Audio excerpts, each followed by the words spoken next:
आज विषय वस्तु आज प्रसंग आमको प्राप्त होती आम माने शुणा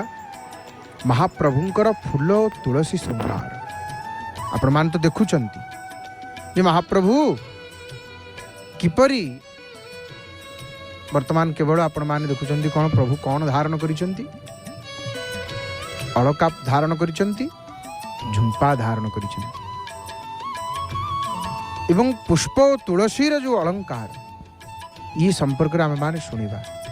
आम देखुचे वर्तमान पतित पावन नारायण को सतरे महाप्रभु भारी सुंदर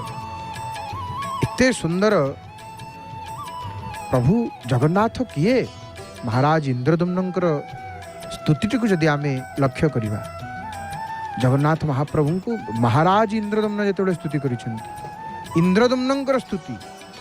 निजे स्वयं इंद्रदम्न कहते देव देव जगन्नाथ प्रपन्नार्ति विनाशन। देखो भक्त मान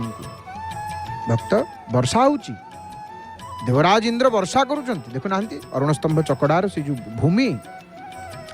लक्ष्य करंतु भिजी जाइए सिक्त। जय जगन्नाथ टीवी सीधा प्रसारण आपण माने पुरी लाइव दर्शन करुँच देखुं महाप्रभुंकर पतित पावन